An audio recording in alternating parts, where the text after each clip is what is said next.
haserrea ere eragin du Kataluniako parlamentean gertatutakoak, gaur zuten egitekoa Carles Puigdemonten investidura eta Roger Torrent parlamenteko presidenteak atzeratu egin du saioa, hautagaiaren eskubideak errespetatuko ez liratekeela ondorioztatuta. Gogor hitz egin du Espainiako boteren kontra eta Puigdemonten hautagaitza erretiratzeko asmorik ez duela argi utzi du. Ez duela besterik aurkeztuko esan du.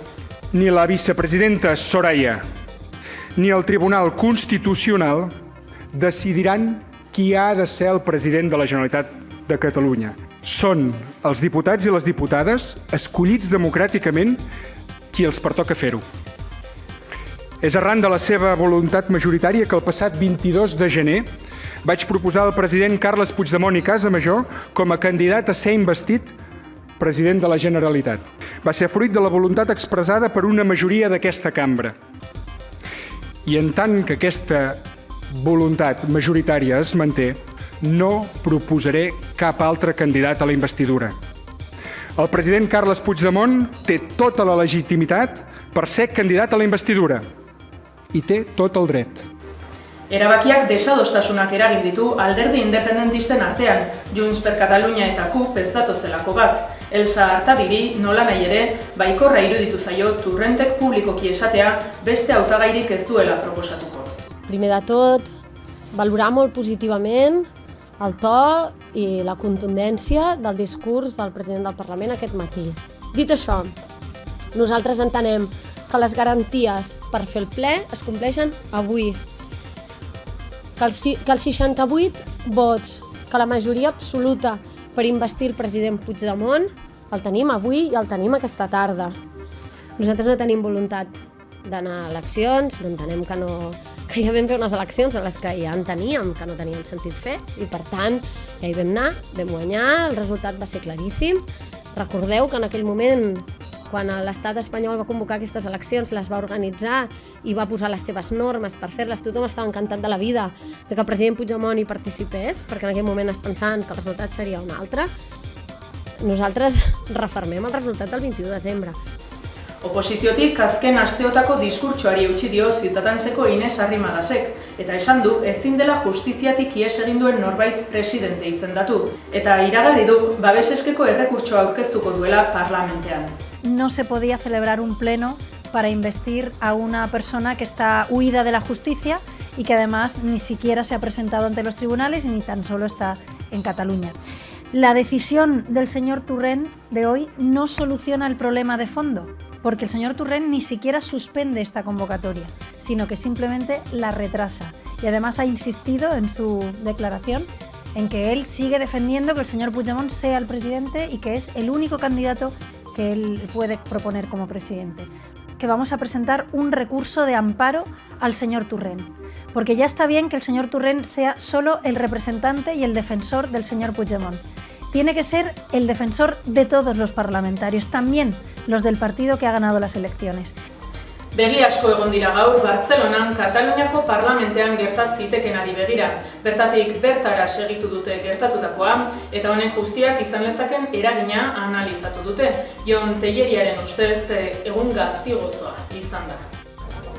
Egun handia izan zitekeen gaurkoa eta horretarako presiren milaka katalandar gaur ordea uste dugu edo irudipen hartu dugu ez dela eguna amaitu ziur hasi askok, egun hasieran espero zuten neurrian behintzat. Roger Torrentek goiz egin duen adierazpen horretan hitzak bai, lehenbizi egin dituen hitzak, Espainiako Konstituzio Auzitegiaren erabakiek ez dutela, eta ez da Espainiako gobernuak ere ez dutela, Kataluniako presidentean nor izango den erabakiko hori esan duenean, bai jendea ongi hartu duela, baina ez horren beste gaurko investidura saio hori atzeratzea horren ondorioz, mobilizazioak mantendu egin dituzte, bai ANC, Omniunek eta erreferendumaren defentsan antolatu diren taldeek ere, eta arratsalde guztian zehar, eguerditik hasita parlament inguruan mobilizazio ugari aldi berean, batetik parlamento atean egin dituztenak eta bestetik nagusia San Jaume plazatik ordu biterdiak inguruan abiatu dena azkenainoz konpains pasaleku horretan amaitzeraino. Ordu horretan irudia parlament inguru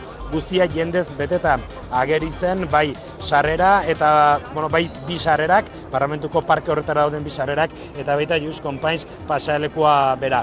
Bertan bai entitate soberanisten deia, batasunerako deia, Agustí Alcoberrok bere hitzartzen nagusian ere hori bera nabarmendu du, batasunaren alde egiteko eguna dela eta bere babesa espres adierazi die bai Ruyer Turrent, Kataluniako Parlamentuko presidenteari, eta baita Carles Puigdemont presidente berriz hautatzeko hautagai horri ere. Turrenten erabakiak zalaparta sortu du Parlamentu barruan ere, Junts per Kataluniak eta KUPek ez baitute batekin eta etzekitela gainera adierazi baitute. Beraz, gazigotzoa eguna, egia da ordea giroa, herritarren arteko giroa, irail urri hartan atzeman genduenaren neurrikoa izan dela, jendetza irten da kalera, euren bai oihu eta jarreretan berriz ere ikusi dugu dena posible dutenaren sentipen hori, azken hilabetetan hauteskundeak pasa zirenean, preso politikoen eskubideen defentsan egindako manifestazioetan zerbait hotzago nabaritu genuen giroa, gaur berriz, egun handietako giro hori nabaritu da kalean,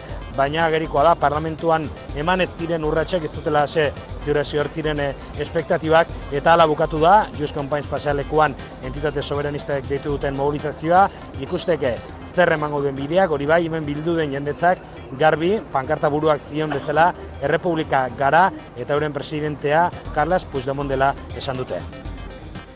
Egoera asko katramilatu da Igor Susaetaren iritziz eta ikuskizun dago orain konstituzionalak nola erantzungo duen batetik eta independentisten arteko arrakala noraino irekiko den bestetik.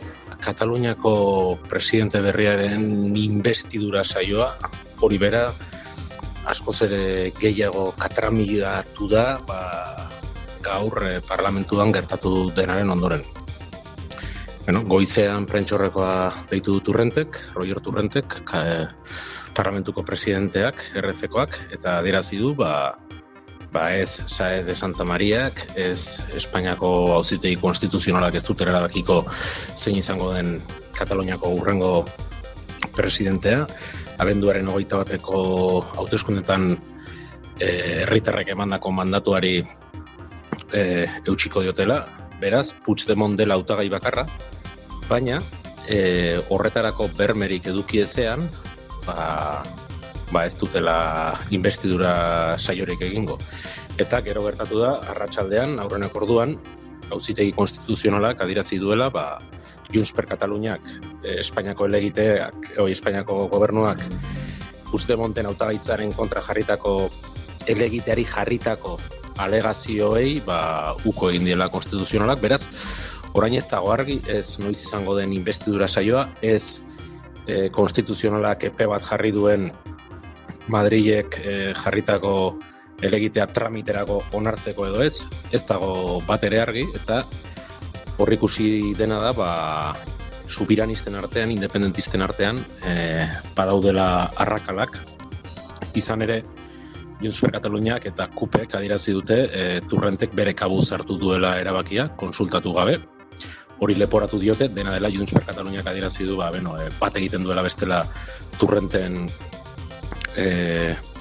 Turrenten diskurtsoarekin, eta gauza harrigarri xamarrak gertatu dira parlamentuan, izan ere batetik KUPek simbolikoki hemiziklora jo du, han 5 minutu egon dira KUPeko 4 diputatuak, eta bazirudien Junts per Kataluniakoak ere bertara joango zirela, baina derrepentean bazijoa zen hemizikloruntz, denok zain geunden, argazki hori egiteko, baina azkenan ez dira sartu, eta gero Eduard Pujol diputatuak adierazi du, dinamikak direla, ez du asmatu oso ondo azaltzen, eta herritarrei mezu bat helarazina izan dira, esanez, lasai egoteko, Puigdemont izango dela presidentea, instituzioak berreskuratuko dituztela, 155 kenduko dutela, baina ez dago argi batetik, ez dakigu zer egingo duen auzitegi konstituzionalak, eta ikusten dena da, Kataluniako parlamentuak hartzen duen erabaki hori Espainiak errekurso batekin erantzuten diola, estatuko egiturak, kasu honetan auzitegiak Madrilek esandakoarekin bat egiten dutela, eta bestetik, subiranisten artean, antzematen ziren arrakala horiek, gaur argi asko ikusi direla. Independentisten artean zerbait apurtu dela, ala apurtua zegoena azaleratu dela ondorioztatu du Beñat Zalduak ere. Egun nahiko eroa bizi izan dugu parlamentuan, naiz eta ez izan azkenean pentsatzen genuen arrazoiengatik. Zintzoki, zaila da pentsatzea gaur ez den izeo apurtu gehiengo independentista horretan, edo behintzat ez den azaleratu ja apurtuta zegoen zerbait hori ez dakigu.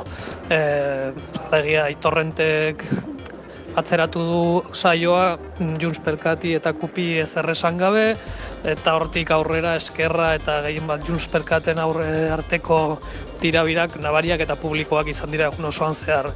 Hala ere, arratsaldeko lehenengo orduan egin duen agerraldian Junts per Katek tono asko lasaitu du, eta egia da ere Eskerrak insistitzen duela Puigdemont dela bere aukera bakarra. Beraz, gaur behintzat deskansatzera eta ikusiko dugu zer emate duten hurrengo egunek. Hau ez da bukatu eta oraintxe bertan, naiz eta atzeratu, Puigdemonten inbestidura da oraintxe bertan existitzen den aukera bakarra. Beraz, ikusiko dugu hurrengo egunetan nora dijoan dena. Agentzia Catalana de Notizieseko Sonia Bagudatxek honek guztiak herritarrengan izango duen eragina aztertu du eta erresistentziari tinko eta luzez eutsi beharko diotela ohartarazi du. Situació d'incertesa la que s'ha viscut avui a Catalunya.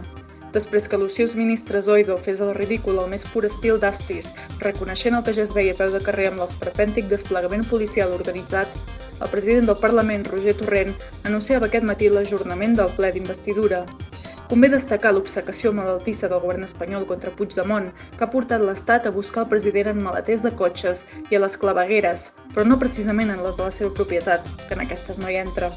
Un anunci el de Torrent que ha sorprès fins i tot Junts per Catalunya i que ha caigut com una gerra d'aigua freda damunt d'alguns sectors de l'independentisme, mentre que d'altres han preferit seguir en la dinàmica de la càndida interpretació que diu que darrere de qualsevol maniobra que facin els polítics independentistes hi deu haver algun tipus de jugada mestra que se'ns escapa. El teixit associatiu popular, des de l'Assemblea Nacional Catalana a Òmnium Cultural i Sumater, havien convocat la gent a concentrar-se als voltants del Parlament per protegir el president mentre aquest penjava fotos de Girona i Barcelona a les xarxes. Algú potser es pregunta si una nova decepció desmobilitza l'independentisme. Cada cop es fa més evident que aquesta massa social ha d'assumir que la materialització de la república en un context de lògica repressiva sense límits és i serà un procés de resistència continuada durant un llarg període de temps. Un procés, a més, que ha d'assolir cotes molt més altes de mobilització i desobediència en forma de vagues generals i accions d'insubmissió. Requisits que haurem de veure si estan disposats a assumir els representants polítics de la majoria popular catalana. Un es pregunta, per què el senyor Torrent vol esperar el dictat d'un tribunal que és el braç executor de la cort espanyola i el que només es pot desobeir?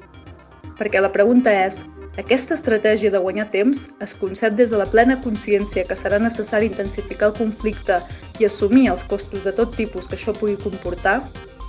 De no ser així, la dilació seria perjudicial en un context en què el 155 devora qualsevol marge d'autogovern amb un control cada dia més extrem de les polítiques públiques catalanes i en un context també en què 4 persones segueixen preses per motius polítics.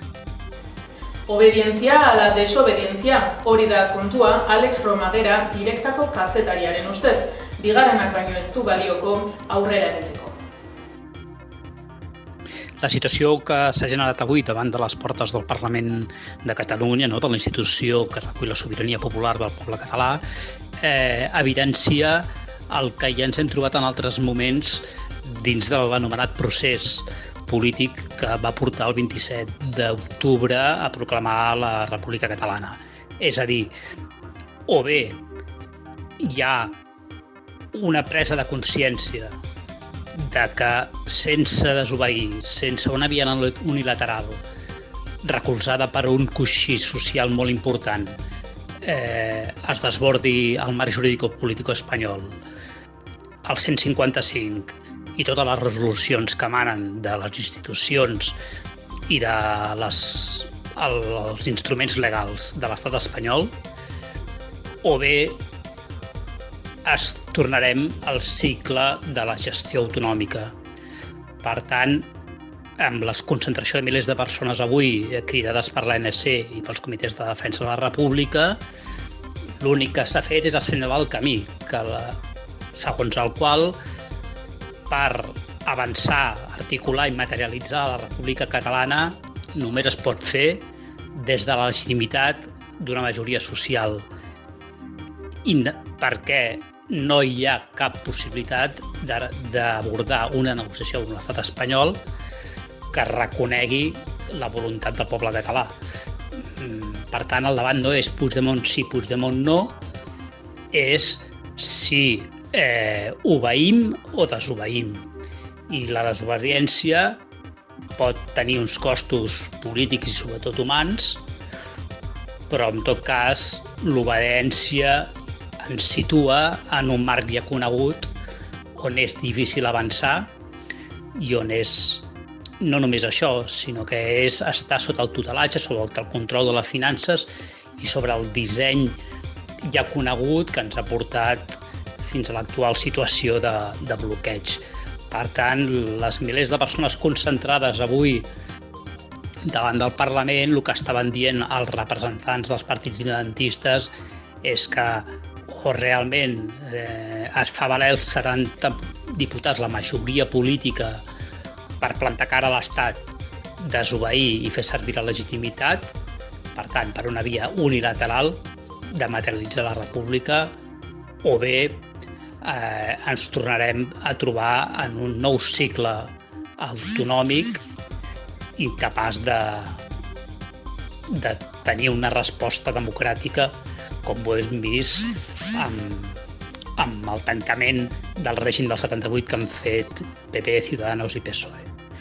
Per tant, materialitza o visualitza aquesta situació. Veurem què passa les pròximes setmanes, però sí que l'independentisme haurà de gestionar aquests riscos. I si hi ha una mobilització sostinguda i popular, això pot anar en la bona direcció. Si hi ha reculades, ens podem trobar en noves eleccions i repetir el cicle que no permetrà desbloquejar la situació.